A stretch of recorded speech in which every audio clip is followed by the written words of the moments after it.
Tonight, of course, is Andy Lloyd, author and ufologist. Welcome to the show, Andy. Glad you could make it tonight. Thanks very much, Colin. Great to be on the show this evening. Before we get to the body of the show, I'm hearing all kinds of reports of torrential rain in northern England, Andy, and southern England scorching from heat. So I hope everything's okay in your area. Yeah, we've had quite a drought condition. I mean, British weather is never predictable, as I'm sure you're very aware. And they have said down the years that if global warming is to be believed, and I've got an open mind on that, that will be the weather pattern of the future, that there will be wet times in the summer up north and very dry and more continental in the south. So what seems to have happened now is that London just bakes like Paris. Right. And London, people associate London, they used to associate London with smog and fog, and now they associate it with rain. And really speaking, it's become almost continental. It's a lot drier and a lot hotter in the summer than it used to be. And up north they get all the rain, so they have floods up there and drought down here. And it's, for such a small island, it's quite a strange duality. So you have noticed over the last, say, 10, 15 years, Andy, that these weather patterns have been changing? Well, insofar as you can notice any pattern to the British climate at all, because it is so unpredictable. Here in Gloucester, where I lived 3 years ago, we had such torrential floods that the whole county almost got evacuated, and down the bottom of my road, there were canoeists cycling along the road. I mean, it was absolutely insane, and we had an incredible, and then this year it's dry and drought-like, and it's just a very unpredictable thing, but if global warming really does happen, and I do believe that there's all the solar stuff connected with it as well as the man-made things, and things that's possibly connected with the dark star that we're going to talk about as well. If that's the case, then I'm prefer to be living in the northern climate where we are, because if it heats up here, we'll be growing wine. The vineyards will be flourishing once again, and British wine will be the toast of the world. And the British garden community would once again flourish. I mean, very exotic greenery, I would think. Yeah, it's quite ironic that Brits are one of the great worriers about global warming. We worry. We do the worrying for the world, the British. Right. But in actual fact, a warm climate here would actually benefit us. The amount of deaths during the winter would decrease. And would more than offset the amount of deaths during the summer from overheating, and we actually stand to benefit from it, unless, of course, the seas rise, and so the east of the country will be swallowed up. But apart from that minor detail, it's all good. Yeah. Well, we are currently working on a Tesla special, and I got to tell you, we've uncovered some startling facts about governments around the world developing methods to affect the weather and the natural balance and ecosystem of countries. Has there been any whisper out there in the UK regarding weather manipulation at all? Well, I guess we often hear about cloud busting and the kind of chemicals that go up into the air. And of course, we on Cosmic Conspiracies have kept a close eye down the years on things like coming out of the back of the aeroplanes that seems to be forming cloud cover. And when the volcanic eruption in that incredibly difficult to enunciate volcano in Iceland went off and blocked off earlier a few months ago, the thing that we all really noticed here is that we could go out into our gardens and look up in the sky, and we had blue skies. And there was no cloud, and it's remarkable to see just how much of the cloud is created by the planes that come in and out of Heathrow Airport. It's remarkable. And to see blue skies, I think it must have been the first time for 40 years that anyone could see purely blue skies. Funny you should mention that, because right after 9/11, when the North American skies were cleared of aeroplanes, there was a lot of reports regarding the atmospheric conditions, that the skies were clear, that there were no clouds, there was no chemtrails, no nothing. Now, I have a scientist friend in the New York area who has continuously attempted to get me to look into chemtrails on airplanes, and the more we look into it, the more complicated it gets. And it's one of those issues that is so difficult to broadcast without looking at charts and maps and paper. You can't visually or you can't audioly bring it to the public very easily, and it's a difficult thing to for people to get their head around, that these chemtrails could be government organized. There could be a reasoning behind it. And my scientist friend in New York has a lot of theories as to what they are seeding the Earth for.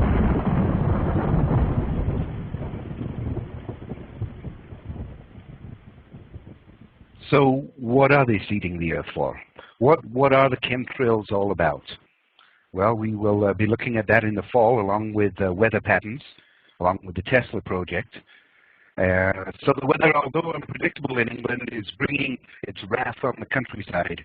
As Andy said about the flooding, remember most of northern England, northeast England anyway, portions of Britain are below sea level. And flooding is a regular occurrence. And if the oceans do rise due to global warming for whatever reason, who knows what the UK will look like in the near future. And as I said in the fall, we have a special show on the weather manipulation using the Tesla projects. And of course, we're getting government denial from those projects, but we're going ahead with the show anyway. The weather patterns and chemtrails, two great shows scheduled for this fall. So we do invite you to keep checking the listings as we start booking for the fall season. So let's listen to more of the Night Zone UK with guest Andy Lloyd, the author of The Dark Star, Planet X. We're going to talk about the dark star. Now, if I wander, you pull me back onto a point, and if you wander, I'll do the same thing. And maybe we can get through this, because it's a deep subject. We can go in a million directions with the dark star. Basically, stories and prophecies, somewhere out there in the vast universe is a planet that has affected Earth on a frequent basis. It continues its perpetual orbit around and through our system.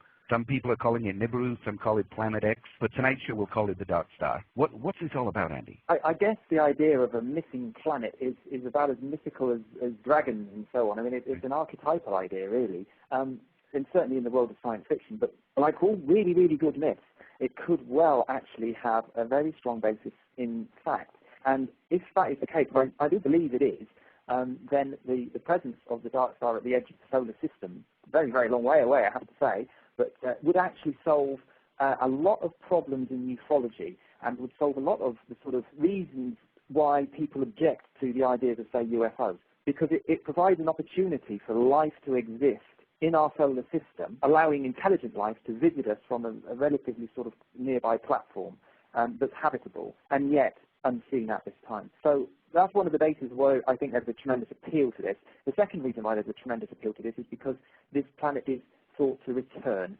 and is spoken of in mythology, but also in quite a lot of the sort of scriptural texts and so on that people are obviously very interested in that have been passed down to us from ancient times.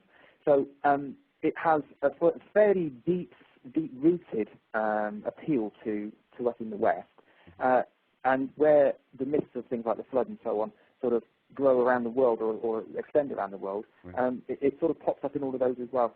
So it's an exciting proposition, and as a sort of trained scientist, I have a sort of a vested interest in trying to prove the existence of this thing, or to disprove the existence of this thing, in order to solve some of the tremendous mysteries that you and I and so many other people are fascinated in. Now this Planet X, I discussed this matter with a number of experts. Marshall Masters, CNN science correspondent, he has a Planet X forecast websites up there. And I've also talked with Mr. Shaw with the Torah code and the incoming Nibiru, the planet. It's like you say, the tie-ins, I think, give you pause for cause. It makes you want to know definitively if there is a dark star or if there is a planet incoming. Do we have any real scientific evidence showing any gravity variance or anything like that? I'm sort of very acquainted with Marshall Masters because he and I used to work reasonably closely together with some of these particular points.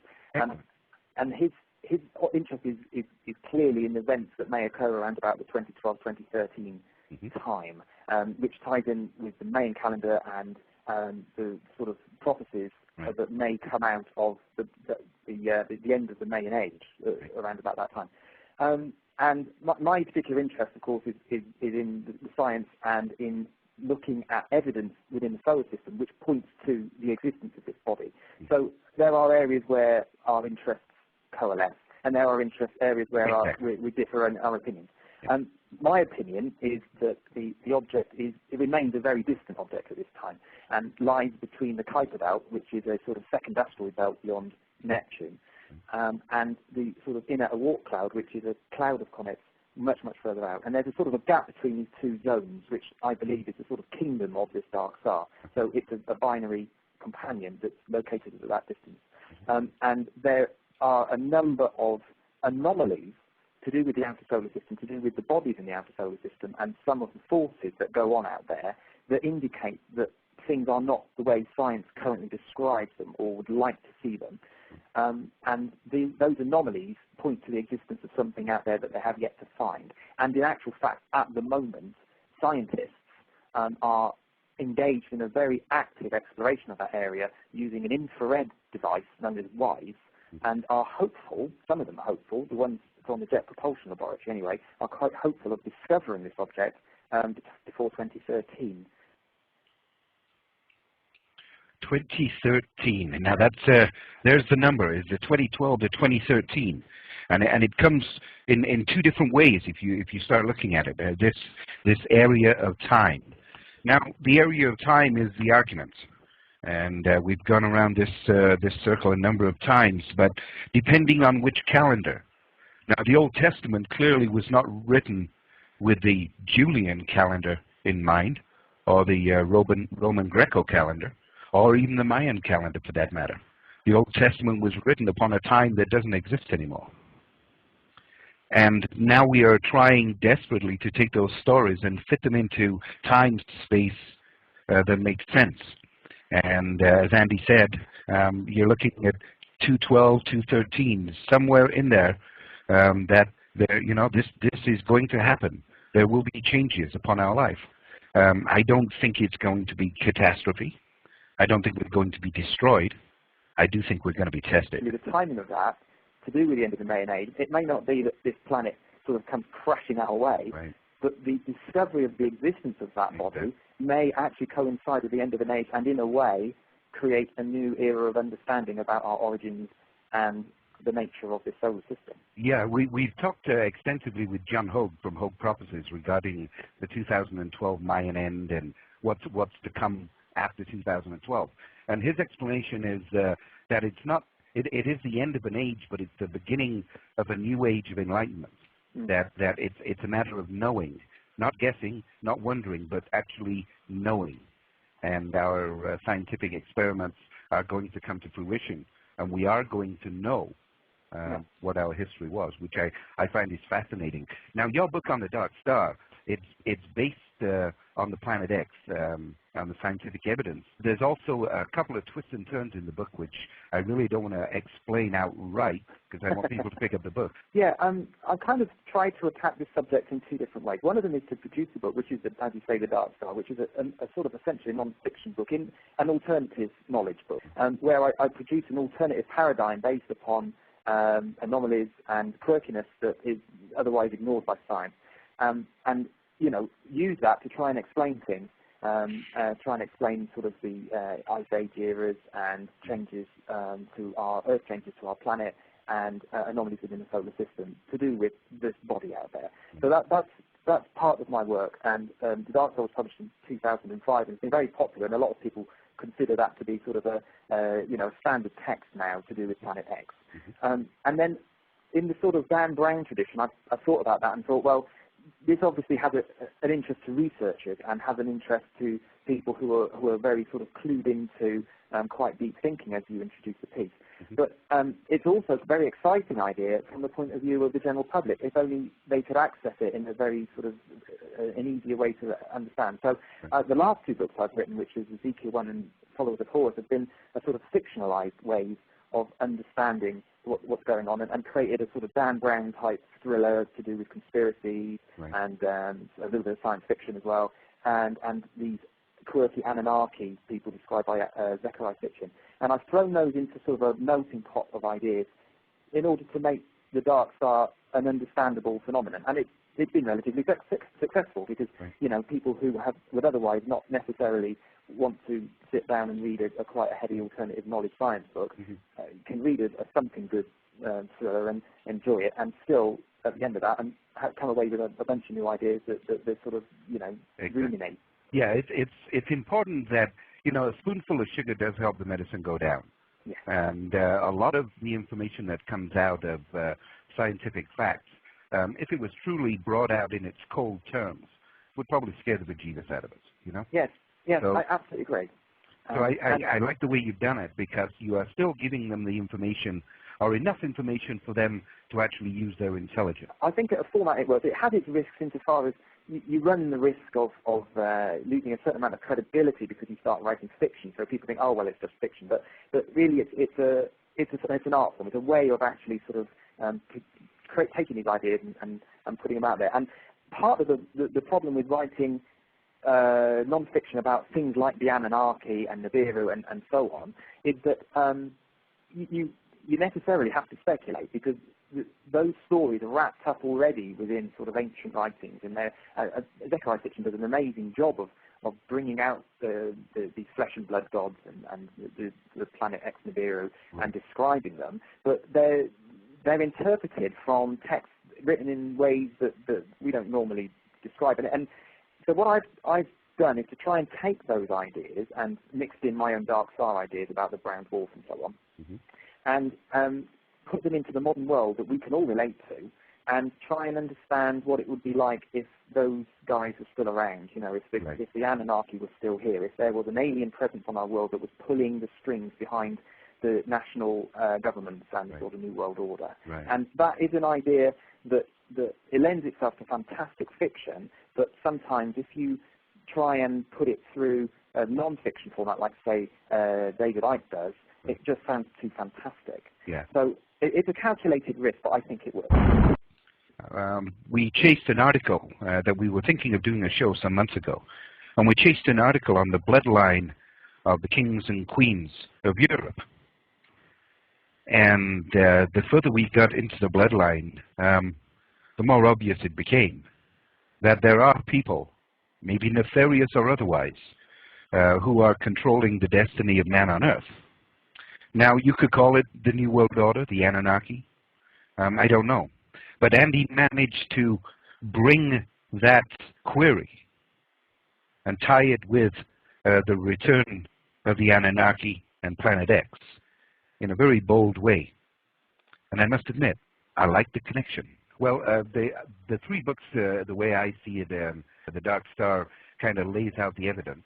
And then Ezekiel 1, although it's fiction, it is based upon Planet X and 2012, the conspiracies, and then the Followers of Horus, where you introduce the Anunnaki to the mix, I think is the cream of the crop. It brings a lot of your research to bear in a medicine that is coated within a sugar, and, you know, that people can digest it willingly. And it's quite a dark book, The Followers of Horus. I mean, I've only just had that published, so it's really only just starting to sort of settle into the consciousness of my readers, really. But the idea behind that book is to try and understand what the motivations would be of the Anunnaki now. I mean, take, for instance, the possibility that some of these guys, some of these ancient gods, never left our world. Yeah, there was a film 20 years ago called Highlander, which had an immortal living amongst men. And a fascinating story, because he would obviously never age, but he would sort of take a wife, and his wife would then age in front of his eyes, and then she'd be gone. And those kind of ideas are kind of stuck with me. And so how would an Anunnaki go about his business in this world? It would be their natural inclination to just try and take over and be the head of a multinational company or the head of a nation. But after a short while, it would become clear that they didn't age compared to everyone else, and their true nature would be understood by people, and therefore they would be rejected as aliens and so on. So my whole sort of cunning approach to this is to try and see how they would survive amongst us in a dark, sort of shadowy way, pulling the string, being around, influencing things, making things happen, but never actually coming out into the light of the public's eye in a way that that they would be exposed. That they would be exposed as non-aging or as ancient ones, if you will. Yeah, and in that way, they're essentially kind of the New World Order. You know, they're these characters behind the power, but they're still fighting, because that's what they always did. Enlil, Enki, they were brothers. They fought each other in the sense of trying to dominate and try and have power, and their characteristics are very different. And I wanted to take those ideas, those very ancient mythical ideas, and use those in this sort of modern context, and create a sort of fictionized scenario in a Dan Brown sort of way. So I hope I've succeeded with that. I think I've produced some quite exciting and interesting fiction. But you know, whether it gets made into movies or whether it sort of takes off, only time will tell.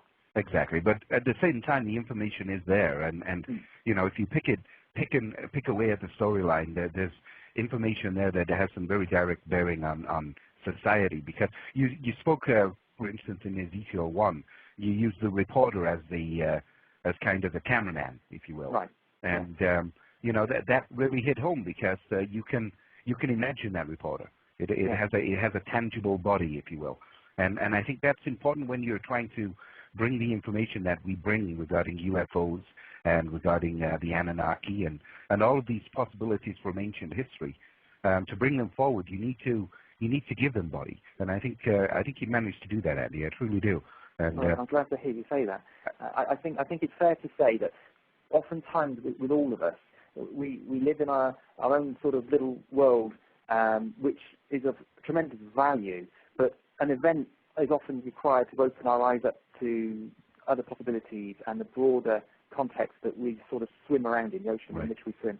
And if you can put yourself into a situation like a character in a book where you relate to them as a normal person going about their daily business like you, and then suddenly they're confronted with these absolutely extraordinary events that are mind-blowing and have to deal with that and come to grips with it, then that's much easier than just sitting there in an auditorium and listening to a speaker trying to tell you that there's a new world paradigm that you've got to understand, and you think, well, that's fine, but how does that relate to my life? Yeah, and I can relate to the method that you use, because we do space flight, time travel, wormholes, dimensional shifts, ghost spirits.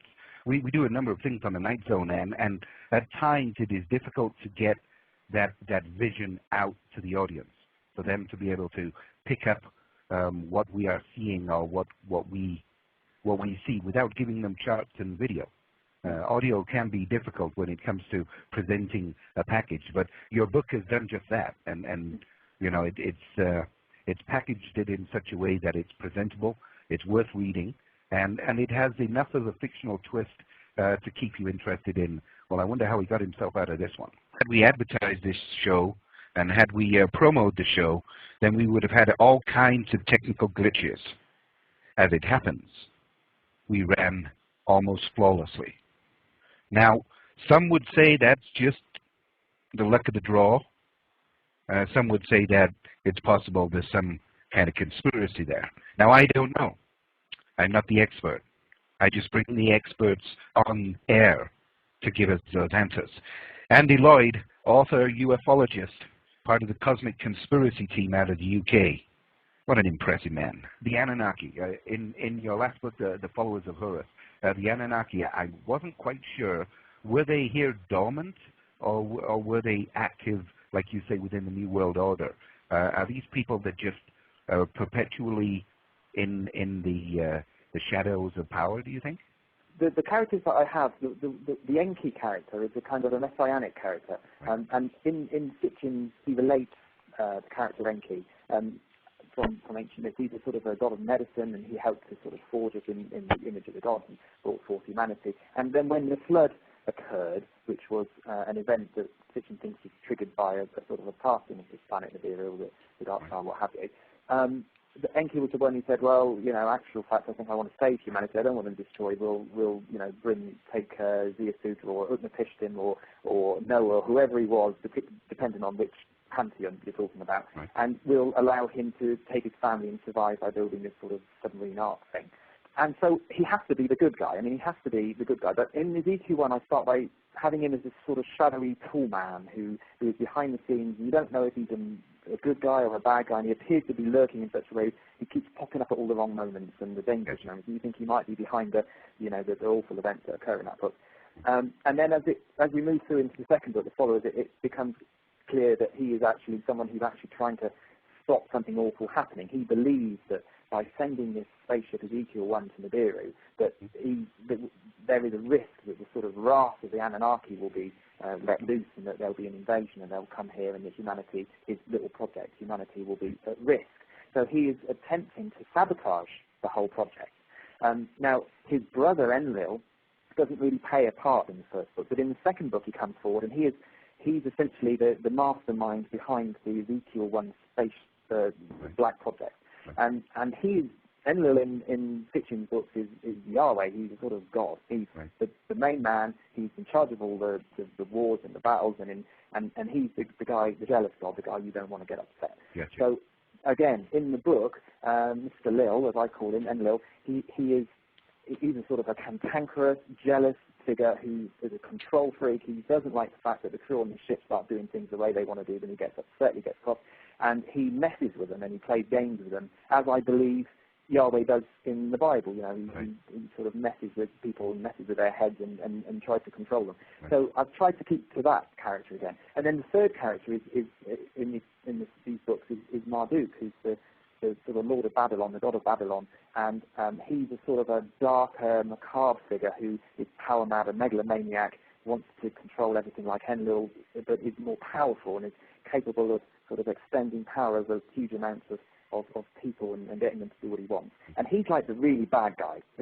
He's the guy who's on the ship, and he is going to cause problems, because if and when he gets to Nibiru, we don't know what his I haven't written what his motivation is, but it's clearly nefarious. Right. And he's like this very, very dark figure, not to be messed with at all, really to be avoided. And then these poor people who are running the ship find themselves at his mercy. Right. So those are the three guys, and that's how I envisaged it. And as I was describing before, Enki was somebody who was around at the time, and like the guy from Highlander would just pop up every so often to help. Lil is sort of someone who just created a financial dominion, but is a very secretive New World Order figure. Right. And then Marduk, Sitchin has him as effectively someone who died. You know, he's supposed to be dead, but in my book, he effectively comes back to life on his tomb and is, right. you know, resuscitated and brought back. Right. So now, the references that you are making to these characters, this is from the book There Were Giants Upon the Earth by Sitchin, right?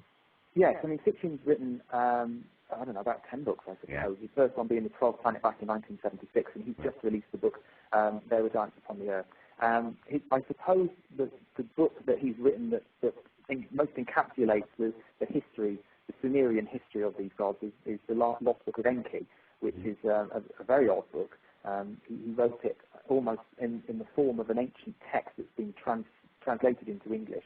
And part of it fits in very well with text that we know, and then other parts of it he's effectively sort of said, well, these are the lost bits that haven't been found, but in order to make the whole story cohesive and fit together, I've sort of made this up and slotted all this in.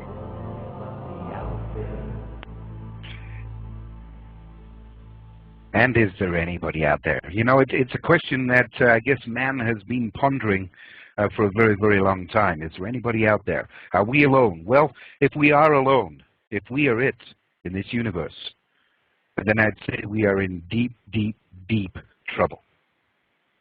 If we are the most intelligent thing out there, we've got some problems in River City. We don't know what to do with our garbage. Now, a question I asked a scientist some time ago, a couple of questions, and I never did get an answer, but I will get the answers. I promise you that. One question was, is there any more water on the Earth than there was a million years ago? That's the first question I'd like to know. Has the mass of water changed on the Earth in a million years? And the second question I want to know is, if we are traveling so darn fast throughout the universe, then by the time we realize Planet X is upon us, it's upon us. There's not much we can do. It's like crashing into a car at an intersection that you have absolutely no chance of stopping. It's being sideswiped. And if it does miss us, then the electronic exchange between the two planets is going to be horrendous. And we're having kind of a philosophical discussion down in the virtual studio tonight. I have a good friend, Return Guidebook, is down in the studio, and we're discussing the fact of the ancients knowing what was going on. How did they know? How could they write in the Old Testament items and accuracies that are so spot on, it is scary? How can that be? How did Nostradamus look into a pool of water and see the atrocities that he wrote of? How can that be? Is it possible that these are abilities that we all have, and only a few have managed to hold on to that special ability? Or is it some wisdom that's coming from elsewhere? And that's the problem we face, is we hear of those elsewheres. And we hear of our good friend David Baker, who speaks to passed on spirits. and helps them and helps the loved ones that are left behind. Will we finally get to see them? If Nibiru, Planet X, is not a cataclysmic event for the Earth, then it is, as John Hogue has reported it to be, a changing time, a time of enlightenment and a time of knowing. And if we can get to that time of knowing, then it is quite possible we might actually have peace on Earth. However, I won't be holding my breath for that. Not anytime soon. Not even with the second coming of Christ, or the Magi, or anything else you want to call it. Well, this week the Calgary Stampede is upon us here in Calgary. Those who are familiar with Calgary, or those who usually follow the show on archive download, we are in 4 days into the Calgary Stampede, the greatest outdoor show on Earth. The yearly event got underway on Friday with over 200 float parade, marking a 98 years since the first Stampede in 1912. In the years since, the annual festival has grown to attract as many as 1.2 million attendees to its unique mix of concerts, midway rides, and rodeo competitions, featuring approximately $2 million in prizes. And the parties. Oh, yes, the parties. Open beer gardens, saloon girls, and real as well as urban cowboys, daytime music stages and performers, and of course, dozens of daily free pancake breakfasts. Throughout the city, pancakes, Canadian maple syrup, Canadian sausages and crispy Canadian bacon, and campfire Canadian coffee. Although, I gotta tell you, I still prefer Timmy's. Oh, yummy, yum, yum, the Calgary Stampede is truly the greatest show on Earth. You know, some people spend 10 days vacationing here, visiting various free pancake breakfasts hosted all around town by the merchants. And then they hit the Stampede grounds for a day, and then end up in the evening in the wee hours at some cowboy party somewhere, hosted by other various merchants. Others, they enjoy the heritage and history of the wild, wild west, known as the Calgary, Alberta, with a world-class Glenbow Museum and a huge downtown convention center nestled within historic buildings. The ghost tours of downtown are legendary. So Google Calgary Stampede. Make it a point of coming next year for your vacation, and I can assure you that breakfast is on us. Now there, I've done my public service announcement like a good little Canadian soldier should. Can we get on with it now?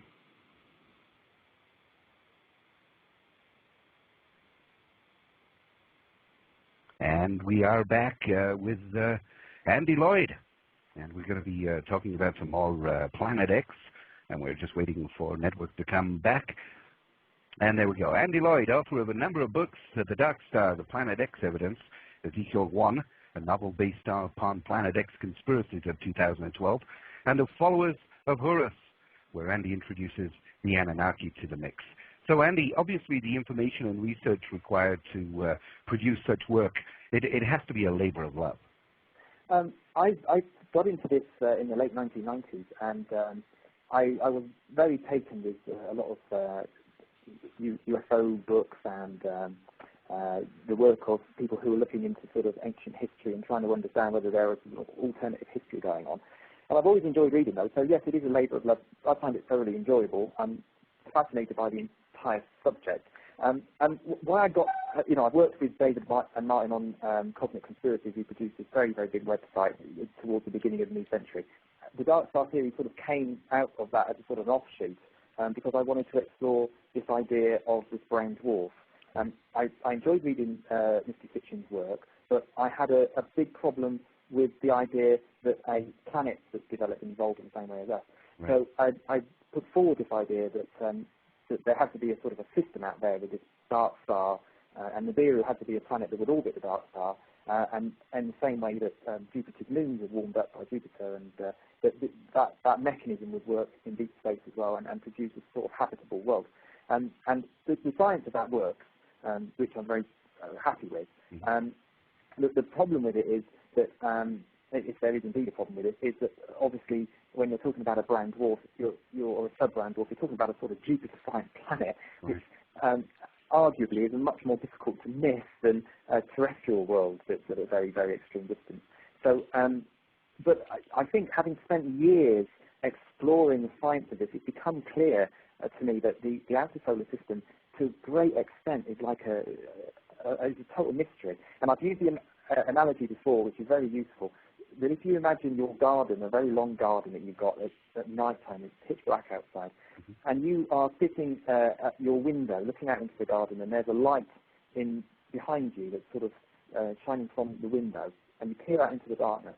The patio in front of you, you could see little things on the patio, and if you imagine that being sort of the solar system where we live, you might be able to see the planets being on the patio, if you see what I mean. Yeah, yeah. But the darkness beyond, nothing in the garden is lit sufficiently by the light from your window, and it's just plunged into darkness. So that's the outer solar system, and beyond the current planets, much beyond there, we know practically nothing about the outer solar system. And the understanding that we all have, that astronomers understand everything about the solar system, is, well, astronomers don't believe that, but people have this feeling that's the case. So my work challenges that and says there's a lot to learn out there. This planet could well be out there, and you know, as we were saying before, within a couple of years, the evidence could well come forward to substantiate that such a body exists. There's not much question at all, but there's life throughout the universe. We're not alone in the universe at all. No, for sure we're not alone. Now, life-bearing planet. I happen to be privileged enough to be in on the fact that we have been visited on this planet, and the UFO phenomenon is real, although it's been covered up by our governments for quite a long time. You are in the Night Zone on blogtalkradio.com. And it is being covered up by the governments. It is obvious the governments know a heck of a lot more than they are saying about what's going on out there in the universe. There's a lot of eyes out in the sky. But Marshall Masters had mentioned to me some months ago, and I hadn't given it much thought until recently, but he mentioned that most of our astronomy is done directly above us, if you understand what I'm saying. And we rely on other areas of the globe to give us their astronomy and the likes. So the least amount of telescopic work or the least amount of scientific progress has been made from the southern portion of our Earth. And this is theorized why we have not seen Planet X, because it is coming in through a southern direction.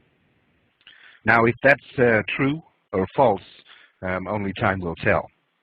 And as we've been speaking down in the virtual studio, there are many possible outcomes if Planet X exists or not. The outcomes are endless, but the final goal, I would hope, is we will either scare ourselves into peace or we will destroy ourselves into peace. I think it will be a golden age and an opportunity to finally take the trillions and trillions and trillions of dollars from the military hardware and turn it into something good. But that's just me. So, you know, I don't know where to take it other than that. Reality bites. When you wrote the book and you considered sending this spacecraft secretly to rendezvous with Nibiru, did you ever consider alternate powers of being able to get through that distance? Or is this based on technology of, say, mid-90s? Would that be a request? That is an absolutely brilliant question, because if you could look at it, as you say, entirely two ways. One of them is you look at the what's available to us, which is effectively just advanced rocket propulsion, right, and try and understand how we would send men on a long-distance flight. Now, the main problem, well, there's several huge problems involved, and of course, there's a lot of discussion about going to the moon and going to Mars, which NASA has thought about and think about and then do a little bit of work on and then realise it's beyond them. Part of the problem is how people survive physically and psychologically for a long period of time in space, which is one of the themes I explore in the book, and the way they have to keep themselves physically and mentally up together, and how that actually is just pie in the sky, because people are people and things just kind of disintegrate. So that's one of the things I explore. In terms of propulsion, a rocket really isn't going to do it. When you're talking about sending a huge, however big a spaceship you want, but you're sending it out beyond Neptune and out towards the interstellar space, really. Yeah. then you need to have a different propulsion system. So what I chose to do is have an idea that Stanton Friedman talked about, and he's a great Canadian, isn't he? Stanton Friedman. And in one of his recent books, he describes how there is this sort of myth generated by debunkers that says that aliens could not visit our world because there is simply not a sort of available technology to transfer spaceships through sort of light year distance. And he says, well, that's just simply blunt, because if you take nuclear powers, nuclear fission, and you create a drive from that, effectively what you're doing is by, you can fire out from this sort of fissible material, you can fire out sort of the, I'm trying to think, well, effectively the exhaust coming out of the back of the spaceship is the sort of the byproducts of the fissionable material. And they're ejected at such sort of speed that it creates a significant force that over time, because the spaceship is not slowed by anything at all in space, over time you can gradually accelerate to immense speed. So I've taken his idea and I've sort of taken that to heart and tried to imagine a spaceship that's going forward for half of the voyage, gradually accelerating up to sort of mind-blowing speeds. And then in order to be able to arrive at its destination, it has to kind of flip over halfway through the journey and then sort of slam the brakes on in exactly the same way. Kind of a slide into home base. Exactly. And so this space journey that I've sort of produced in the book sort of runs for 15 years, 7.5 of which is slowly accelerating, right, and the other 7.5 is slowly decelerating. Right. So that sort of creates the context of the book. Now, you're perfectly right. What I could have done would be to sort of go into sort of a whole Roswell thing and say, well, you know, if you back-engineered a crashed saucer and you looked at the sort of anti-gravity propulsion or whatever it is that runs those things, right, and then engineered something from that in Area 51 to create some sort of interstellar wormhole light year speed drive thingy-jig, then, yeah, you get blip, you're where you want to go. But from my point of view, that it almost removes the human drama because it makes it just so easy in a Star Trek way to just sort of say, right, warp speed, Scotty. And probably take away those fallible elements of human that make up the story in itself. You know. And in Moscow recently, and I'm sure you've probably come across this, Colin, but they took about 6 guys, I think, and they put them in this bunker down in the bottom of a warehouse, yeah, that sealed them up and said, right, in 18 months' time we're going to come and get you out. And they're seeing how they sort of psychologically cope with living in this sort of enclosed environment, recycling. Right. But I have also, in the Followers of Horus, introduced the sort of Roswell thing where you've got... Right. But I have also, in the Followers of Horus, introduced the sort of Roswell thing where you've got these flying saucers. And I'm not going to tell you why because I want people to read it and hear about it, but I do introduce into the story these sudden ships that suddenly start about and are driven about by someone else and make everyone go, oh my goodness, what's going on here? Right. So I kind of brought that into it, and it's almost like you've got this very slow, very, very antiquated ship flying out from Earth to this Nibiru. Certainly they come across these darting around UFOs, kind of looking at them like they're watching the Titanic. I find that kind of a funny concept, really. Yeah, you know, and I think so too. I mean, we have barely found a method of escaping Earth's gravity. Famed or supposedly made it to the moon and back. We've got rovers on Mars, but we as mankind have spent a great deal of effort trying to break the gravitational boundaries of Earth, and I think we are the Henry Fords of the space industry. You can have any color you want as long as it's black. Exactly. You know, I think we're so basic in our thinking, and if there are species out there in the outer space and in the universe, which according to mathematicians just positively has to be, we cannot be the only species in this great void. It is almost mathematically impossible. So it would also be extremely dull. Yeah, exactly. You know, I mean, everything about the world in which we live has a thriving life, biodiversity. You know, you go from one country, one continent to another, and all the life's different. The oceans are teeming with varied life, and the evolution brings all these different forms down the ages. Well, how on earth can the rest of the universe not be exactly like that? Exactly. And the only thing that prevents us from finding out is obviously the vast distances. We're stuck in this little bubble floating around in the middle of nowhere, and we're incapable, unfortunately, of seeing the vast variety of life. Because I'm quite convinced that life is seeded here, it's been brought here by comets, that the structural DNA is something that's evolved in the universe long, long, long before the sun ever came into existence. And the sun just kind of popped into existence through, the physical by the sort of the dust from supernovas, and then this visitation of these interstellar comets will bring life here and get it all going again, like a great cycle, a recycling cycle. Life everywhere, and it's something to be celebrated, but we're unfortunately just not able to see it right now. Well, and time and space being the killer, because that is what is preventing us from exploration, is the fact of the distance between what could be a habitable planet of any kind of consequence would be 2 or 3 or maybe even 4 lifetimes before we would actually get there. So I agree with you. The time and space continuum is the key. And if you believe in Einstein's theories and the theories of others, there is a method, they believe, of some kind of travel that doesn't involve the lineage of A to B. So, will it be in our lifetime? I doubt it, Andy. But do you think the government is out there actively investigating these types of possibilities? Do you think there's research, wet ops or black ops or dark ops? It was very clear that they certainly were at one point. Now, during the Cold War, the UFO subject was clearly something that the FBI and it's just a matter of record. They were fascinated by the subject in the same way that many members of the public were fascinated by it, and they were quite worried about it as well. Ufology field from sort of 47 onwards is full of sort of intervention by government and through various agencies, and there was clearly a cover-up going on of quite a large proportion. Now, what the nature of the UFOs were, I think, is still an open question, and personally, I think the extraterrestrial hypothesis is the likely answer. But it may be interdimensional. It may be that that it may even be that there's some sort of source to do with our own planet. But what Dark Star Theory, they can Google Andy Lloyd. They'll find me. I'm also an artist. They'll be able to see my paintings online as well. So Andy Lloyd, Google me, and my books are available in Amazon in the UK.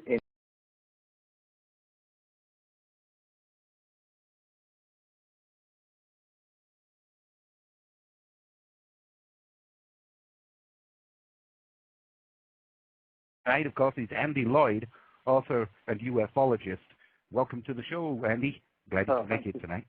Thanks very much, Colin. Great to be on the show this evening. Before we get to the body of the show, I'm hearing all kinds of reports of torrential rain in northern England, Andy, and southern England scorching from heat. So I hope everything's okay in your area. Yeah, we've had quite a drought condition. I mean, British weather is never predictable, as I'm sure you're very aware. And they have said down the years that if global warming is to be believed, and I've got an open mind on that, that will be the weather pattern of the future, that there will be wet times in the summer up north and very dry and more continental in the south. So what seems to have happened now is that London just bakes like Paris. Right. And London, people associate London, they used to associate London with smog and fog, and now they associate it with rain. And really speaking, it's become almost continental. It's a lot drier and a lot hotter in the summer than it used to be. And up north they get all the rain, so they have floods up there and drought down here. And it's, for such a small island, it's quite a strange duality.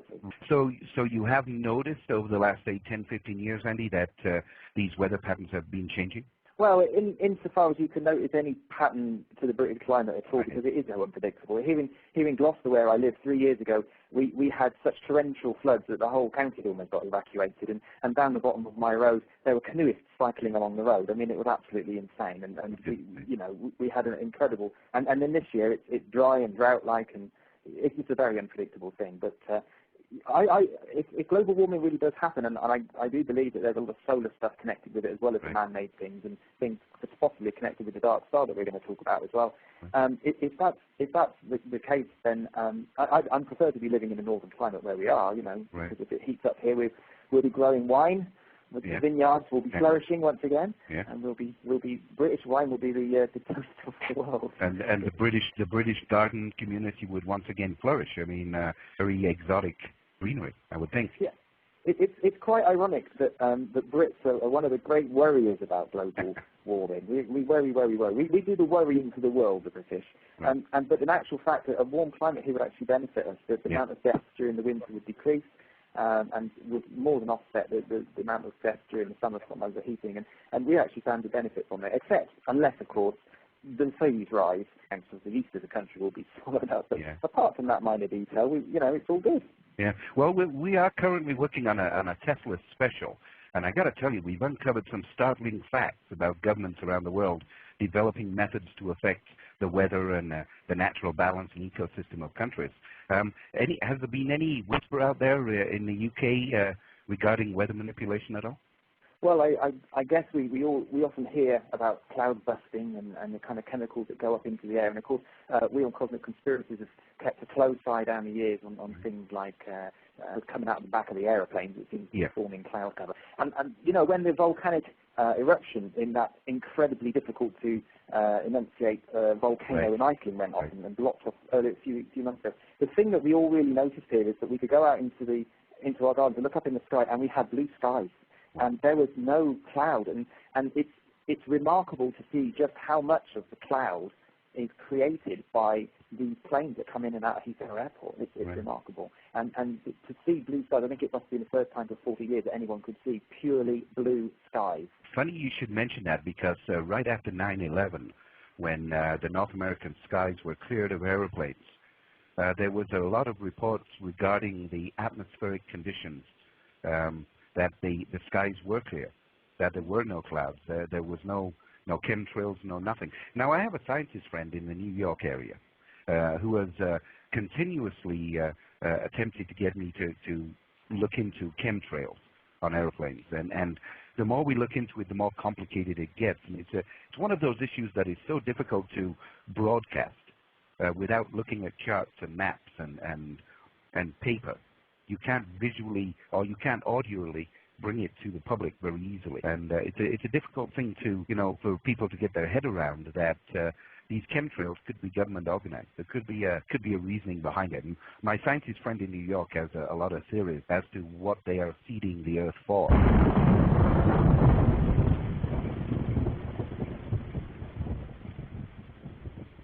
So, what are they seeding the Earth for? What are the chemtrails all about?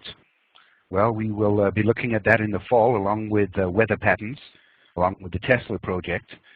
So the weather, although unpredictable in England, is bringing its wrath on the countryside. As Andy said about the flooding, remember, most of northern England, northeast England anyway, portions of Britain are below sea level. And flooding is a regular occurrence. And if the oceans do rise due to global warming for whatever reason, who knows what the UK will look like in the near future. And as I said, in the fall, we have a special show on the weather manipulation using the Tesla projects. And of course, we're getting government denial from those projects, but we're going ahead with the show anyway. The weather patterns and chemtrails, two great shows scheduled for this fall. So we do invite you to keep checking the listings as we start booking for the fall season. So let's listen to more of the Night Zone UK with guest Andy Lloyd, the author of The Dark Star, Planet X. We're going to talk about the Dark Star. Now, if I wander, you pull me back onto a point, and if you wander, I'll do the same thing. And maybe we can get through this, because it's a deep subject. We can go in a million directions with the Dark Star. Basically, stories and prophecies, somewhere out there in the vast universe is a planet that has affected Earth on a frequent basis. It continues its perpetual orbit around and through our system. Some people are calling it Nibiru, some call it Planet X, but tonight's show we'll call it the Dark Star. What's this all about, Andy? I guess the idea of a missing planet is about as mythical as dragons and so on. I mean, it's an archetypal idea, really, and certainly in the world of science fiction, but like all really, really good myths, it could well actually have a very strong basis in fact. And if that is the case, I do believe it is, then the presence of the Dark Star at the edge of the solar system, very, very long way away, I have to say, but would actually solve a lot of problems in ufology, and would solve a lot of the sort of reasons